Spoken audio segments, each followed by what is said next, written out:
అసలు జీబు గట్టుడు లేదు, హైదరాబాద్ వచ్చుడు లేదు.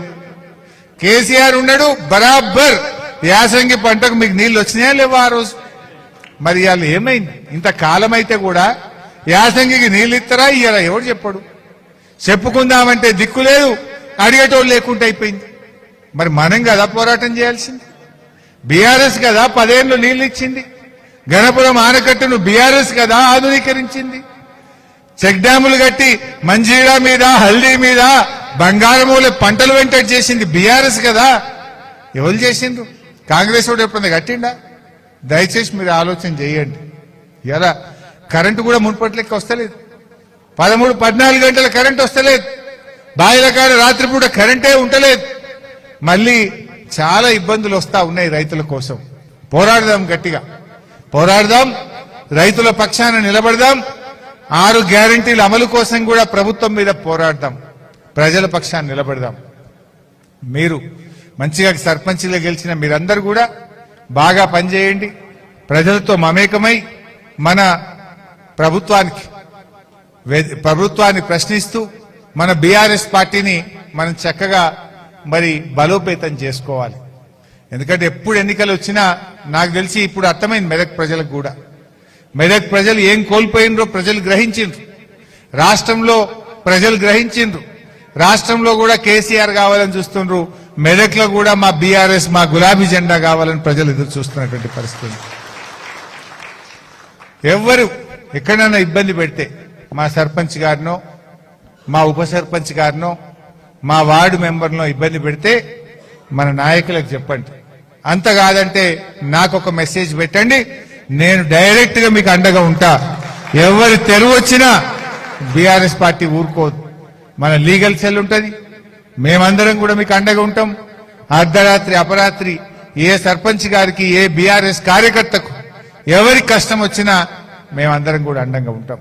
ధైర్యంగా ఉండండి. ఎవడన్నా మీ ఊళ్ళో జాదా హుషారు చేసినా, మీ మండలంలో, మీ నియోజకవర్గంలో మిమ్మల్ని తిప్పలు పెట్టే రాసి పెట్టుకోండి. 2 ఏళ్ల తర్వాత వచ్చేది మనమే, వడ్డీతో సహా వానికి చెల్లిద్దాం. ఎవరిని ఇడిచిపెట్టేది లేదు. పోయిన 10 ఏళ్ళు ఊకున్నాం. ఎంతసేపు పని పని పని పని పని మీద పడ్డాం మనం.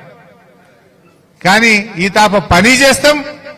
ఎవడెవడైతే మనం తిప్పలు పెట్టిండో వాని పని కూడా చేస్తాం. ప్రజలకు పని చేస్తాం, తిప్పలు పెట్టిన పని కూడా చేద్దాం. ఇక 2 పనులు చేద్దాం. ఈ తాప పోయిన తాప ప్రజల పని ఒక్కటే చూసినాం. ఎందుకంటే మనని ఇంత ఇబ్బంది పెడుతున్నారు. నాకు పాపం ఎన్ని ఫోన్లు వచ్చినాయో పాపన్న పెట్టుకెళ్ళి ఆ ఎస్ఐ తీసుకుపోయి ఏమనుకుంటుండో గల్ల పట్టుకొని మనం తీసుకుపోయి లోపల కూర్చుండ పెడుతుండట. మనల్ని కొడబాకలో మన కార్యకర్తల్ని బాగా ఇబ్బంది పెట్టిందని నాకు మొన్న మనవులు కలిసినప్పుడు చెప్తున్నారు. ఇట్లా చాలా ఊర్లలో నాకు ఫోన్లు వచ్చినాయి. ఆఫీసర్లు కానీ వాళ్ళు కూడా గుర్తుపెట్టుకోవాలి, పోలీస్ అధికారులు. ఈ గవర్నమెంట్ రేవంత్ రెడ్డి శాశ్వతం కాదు. గవర్నమెంట్ అనేది ఇవాళ వస్తుంది, రేపు పోతుంది. అధికారులు మీరు శాశ్వతంగా ఉండాలి, చట్టబద్ధంగా పనిచేయాలి, న్యాయబద్ధంగా నిలబడాలి. కానీ రేపు తేడా వస్తే మా గవర్నమెంట్ వచ్చినాక మీ సంగతి కూడా తేలుస్తామని చెప్పి కూడా నేను హెచ్చరిస్తా ఉన్నా. అందువల్ల మీరు ఎక్కడ భయపడాల్సిన అవసరం లేదు. సర్పంచులుగా మీకు పూర్తి అధికారాలు ఉంటాయి. మీరు మండల అధికారులైనా, మండల స్థాయిలో, జిల్లా స్థాయిలో ఏ అధికారులనైనా నిక్కచ్చిగా నిలదీయండి, మీ హక్కుల కోసం అడగండి. తేడా వస్తే మా దృష్టికి తీసుకురండి. మేం వాళ్ళను, ఆ అధికారులు అంతు చూస్తాం, వారి సంగతి తెలుస్తామని చెప్పి కూడా మనవి చేస్తా ఉన్నా. సో అందువల్ల ఎక్కడ మనకు ఇబ్బందులు ఉండవు. భవిష్యత్తు మనదే. మళ్ళీ వచ్చేది బీఆర్ఎస్ గవర్నమెంటే. మంచిగా పనిచేయండి, ప్రజలతో మమేకంగండి, ధైర్యంగా ముందుకు సాగండి. మీకు మంచి ట్రైనింగ్ కూడా పెట్టి మీ అందరికి పుస్తకాలు, మీ హక్కుల గురించి, మీ విధుల గురించి కూడా నేను తెలియజేస్తా. మంచి ట్రైనింగ్ ప్రోగ్రాం పెట్టుకున్నాం జిల్లా మొత్తం ఒక్కరోజు గెలిచిన సర్పంచులతో. మీరు ఎట్లా మాట్లాడాలి, ఎట్లా పని చేయాలి, ఏం పనులు చేయాలి, మీకు ఏం అధికారాలు ఉంటాయి, ఆఫీసర్లతో ఎట్లా మాట్లాడాలి, అన్ని కూడా మీకు అర్థమయ్యేటట్టు ఒక పూట చెప్తా. మంచిగా మాట్లాడుకుందాం. సో ఇవాళ మెదక్లో చాలా బాగా గెలిచినారు. ముఖ్యంగా మా హవేలి గన్పూర్ మండలం కానీ, మా చిన్నశంకరంపేట అద్భుతమైన ఫలితాలు సాధించిండ్రు. పాపన్నపేటలో కూడా కొద్దిగా పోయినట్టున్నాయి. 10 ఓట్లు, 20 ఓట్లు, 5 ఓట్లతోని దగ్గరకు వచ్చి మా వాళ్ళు కొన్ని మిస్ అయిపోయిండ్రు. అట్లా కొన్ని టాస్క్లు కూడా ఓడిపోయినాం మనం. కొన్ని కొంత దగ్గరకు వచ్చి కూడా కొంతమంది మిస్ అయిపోయిండ్రు.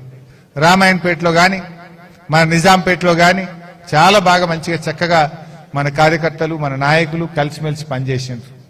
సో ఇదే ఉత్సాహాన్ని